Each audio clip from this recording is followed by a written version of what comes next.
Hey guys, sorry to interrupt the bird action. We had a rose-breasted grosbeak here, and of course the mockingbird chased him off. But kind of good to see. This is third or fourth time or more that we've had a sighting. So I'm hoping. Now I know the indigo buntings breed spring and summer. We're in range for that, but I don't know about the rose-breasted grosbeak. Uh, It'd be great if we could keep them around to stick around to breed and make this annual stop on their migration. But still got some suet nuggets up here. Looks like everything's fine up here. Water's okay. Last night it was about 10 till 8 last night. I was out here talking and saying that we were hearing flying squirrels, and they've been around because I've trapped some in my attic before with a little have-heart trap and relocated them. Uh, but lately, I've been hearing little high-pitched tweets they make at night, and I knew they're here. And I was just always wondering, how we could attract them to the feeder, and I would have liked for them to, of course, come to these top feeders, jump from the tree up here to the top feeder. The tree's about 15 feet away over here. And so about 2 or 3 nights ago, uh, one chipmunk's practically on my foot here. He decided that was maybe a bit too dangerous. He ran up about 3 feet from my foot, then realized, uh-oh, somebody's here. I swear one of these times, a bird's gonna land on my head or my arm or my shoulder or something. Gonna scare me to death. I'll probably fall over, hit my head. But anyway, back to the flying squirrel story. So the first time he tried to make an attempt, he made an attempt to land up here, and I think he landed on the squirrel baffle down here, which is conical and got springs on it. So if a squirrel jumps on it, they can't get a hold, and it does that, and it pulls down. So flying squirrel hit that, land on the ground, and scampered away to the tree. And I thought, okay, well, at least I know they're around. And then the next night, he came and he just approached on the ground. Now, what I guess I was predicting is that I didn't know if they would come around because feeding on the ground is really dangerous to a flying squirrel. That's not playing to their strength. They can jump all around on feeders. They can glide. They're pretty quick little animals. But so the second visit he made, he came and he scampered over on the ground to the ground feeder down there and fed. And we've got footage of that. It's Country Pammy, one of our moderators who specializes at capturing things at night, got a video clip of that. And last night about 10 to 8, I was standing here talking about and saying, man, I hope we can get the flying squirrels. They'd just be a blast to watch, but still, I'm kind of scared of them feeding on the ground because we have some cats that in fact, the same night that it was the second time the flying squirrel came. He came at about 8:30 that night, or 8:34, I think it was. And then at 12:50, I saw the cat wandering in the background over there. So, the cats kind of patrol it at night. But what I didn't expect last night, at like I said, 10 to 8, I said, they're taking a risk when they come to the ground and come to the feeder to feed. And I wish they'd learn how to get up here and be safe from the cats. I believe it was 8:26 p.m. last night. I just recorded a clip as well just to preserve it.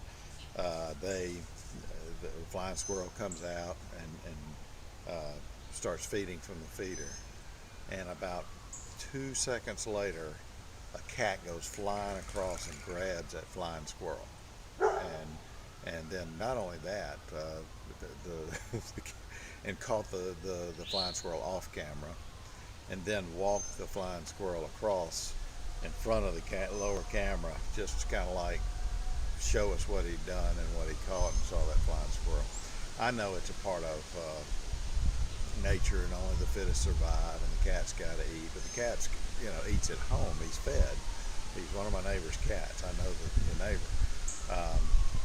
But it was just sad because and people who watch raptors all the time, that's a fact of life for them. But this was little flying squirrels in my backyard that I've been trying to attract and hoping that they would start being a regular at the feeder, because they're very entertaining to watch at night, the way they hop around and that. But anyway, it's like I said, it's a part of the cycle of life, and people who watch raptors a lot, see them eating squirrels, this and that all the time. But this felt a little more personal to me, because I was been trying to attract them to the feeder, and the second they get here, they get taken by one of the cats that I always try to run off. Cats and bird feeders don't typically mix very well. So anyway, just a gorgeous day here today. It's been the squirrel and chipmunk show down below here. I'm here to fill the feeders below, but it's like 50 degrees. I mean, spring here does not last long. I swear there's a chipmunk nearly at my feet now. If I stand still here long enough, even if I'm talking, they're still feeding. So I don't know if you can see on the bottom cam if the chipmunk's around, and he just scampered off. But spring doesn't last very long here. It seems like we go from winter to summer, but this year, man, I mean, here we are getting toward the end of April, and it's nice and cool out. So anyway, something just hit me on the shoulder. Probably the squirrels throwing stuff at me. There were 4 squirrels down here and 4 chipmunks, and it was kind of fun to watch them down below, all kind of jockeying for position at the feeder. And that's why I'm here, is to fill the bottom feeder. The birds can't get to it because of all the squirrels. Now I put a wildlife mix down here. Apparently the squirrels love it. I might need to just put a little bit of that at night try to attract critters, but I'm scared to fill the tray full, because I've never seen 4 squirrels at the feeder. So that wildlife mix pulls in the squirrels. Another potential strategy might be just to put the wildlife mix off in the distance.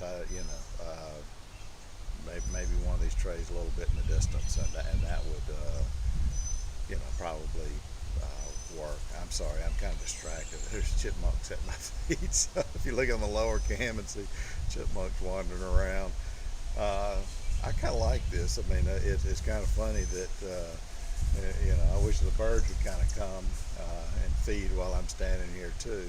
That can work. But now the ground squirrels and the gray squirrels, there goes chipmunk again, are feeling more comfortable with me being here. And like I said, I wish the birds would as well. But spring doesn't last very long here. I'm enjoying it while I can. We've got a sunny day today and a few days of sun, which is good. But it's very windy, so I've had to turn the microphones down. I don't even know if you can hear me. You just see a talking head up here moving his lips. But anyway, it's going to be a gorgeous day today. It's kind of a new feeder arrangement still. I'm trying to reduce the number of doves and mockingbirds up here, which is a reason why we have this feeder and this feeder. It's got suet nuggets and mealworms, and suet nuggets and mealworms. This one's closed off on both sides, and the female eastern bluebird and the Carolina wren have learned how to access that. I have a feeder box a nesting box about 30 feet away that the bluebirds were nesting in. The female's coming back and forth to feed her chicks.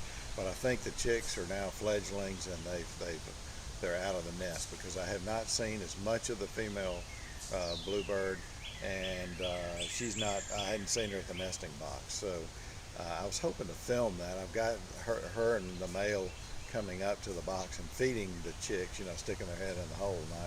I don't like to kind of have interrupt with a nest unless you have a nest cam or something like that, which some of the camera operators have, which is kind of cool. But I don't believe in peeking in and disturbing a nest. But anyway, the bluebirds, I think they're fledglings, and they have, I think they're out of the nest. The female's not coming as much as she was, taking the fledglings' food. So I think the fledglings are around. I can only hope that once they learn to fly, that the female is going to teach them to come to the feeders, because that's what happened a couple of years ago with the current group of bluebirds we have. I had a feeder on my deck with mealworms, and the parents were bringing the little fledglings that were flying up to my deck, and showing them how to feed and where to feed and how to feed. So that is, and if they can now do that at this feeder, we're just going to keep having groups of bluebirds. In the fall and winter last year, there were six bluebirds. So now, if we get the parents and the new babies to come over here, we'll have more than 6 bluebirds in the neighborhood. So right now, of course, it's being spring and summer. They're able to feed around their insects and such, and they're probably going to teach their fledglings how to hunt properly, and the food is kind of a backup.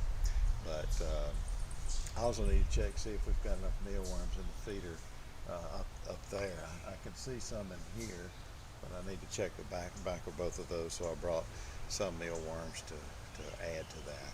But I'm hoping to cut down on the mockingbirds. And I have been throwing some seed on the ground, but they seem to be defensive no matter what. Thinking that, and the American crows were here this morning. They have been popping down trying to feed on the mealworms as well.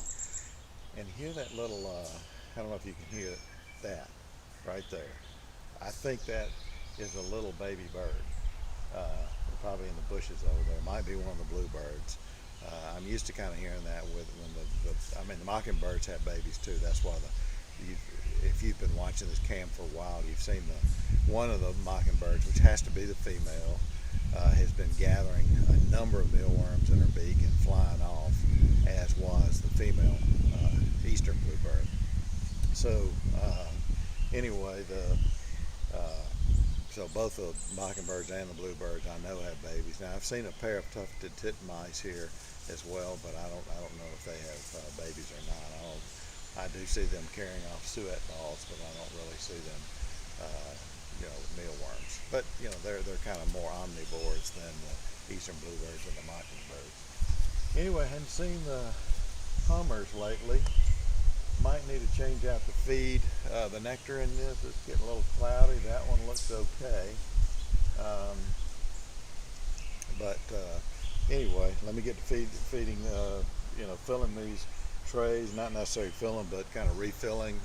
Even though we've got a number of days of, good weather in front of us. I'm sorry, the chipmunk's back at my feet here. I think, things are, I still don't want to put too much in the feeders at one time. So it does make me have to come out here more often, back and forth. But it's worth it just to make sure that the feed that I do have there is good. But once again, the wildlife feed here might have to be put in a tray somewhere away from the other 2 trays, because the squirrels just really get into that.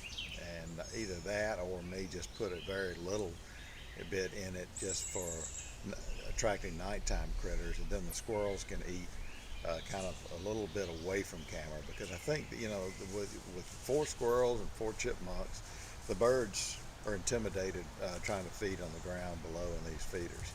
When you've got that many little critters just dashing around and that, and they intimidate the birds. So, oh, sorry, the bird was flying right at me. Um, anyway, let me get with it. I think I'm gonna move this wildlife mix just right behind the feeder here, and move this other one here, and just fill these two and see what happens. See if the squirrels go to the wildlife mix, and we'll go from there. Thanks so much for tuning in.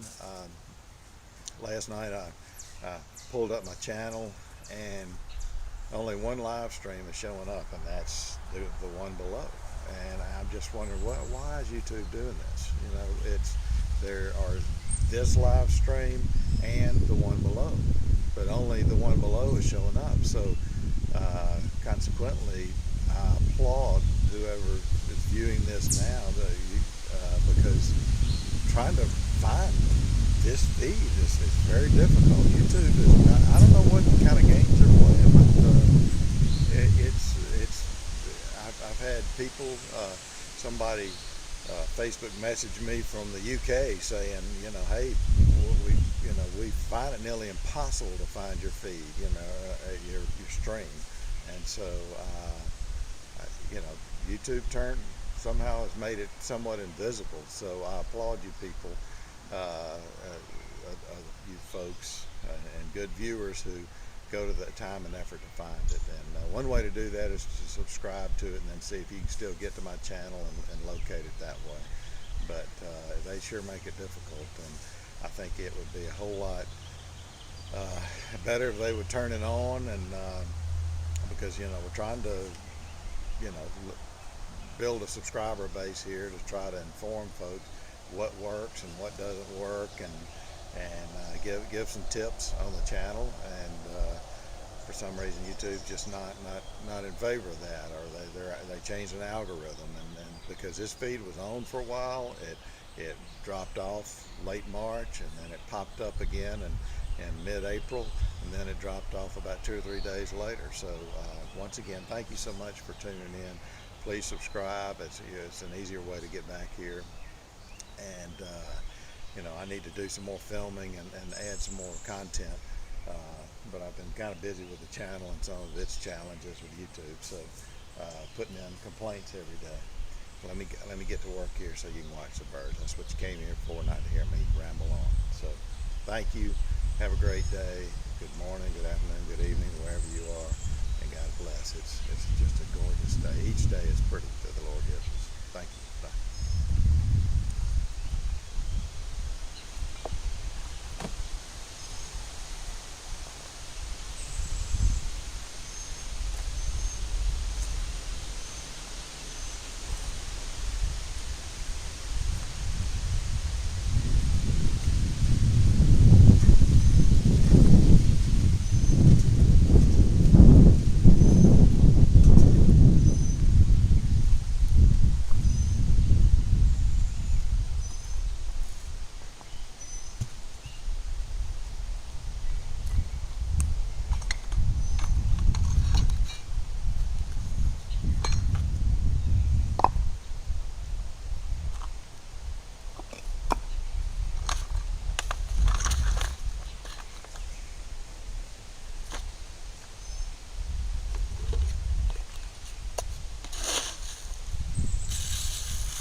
Okay, guys, don't know if you saw that, but I was going to change out the nectar on the hummingbird feeder, and I was sitting there holding the hummingbird feeder, and Hummer just comes and starts trying to feed out of the feeder I'm holding, and then decides, well, I don't know about that, and then he fed from the other one. So that'll be a nice little. I hope those of you that were watching were watching that. I tried to stay as still as I could, so he would go ahead and feed out of the one I was holding. That would have been nice, but anyway, I'm glad the birds are getting a little more used to me being here. They're probably more comfortable when I'm not. I heard the red-bellied woodpecker. He's around, so I need to step away. He'll probably land here and grab a suet pellet and be off. But have a great day, and God bless.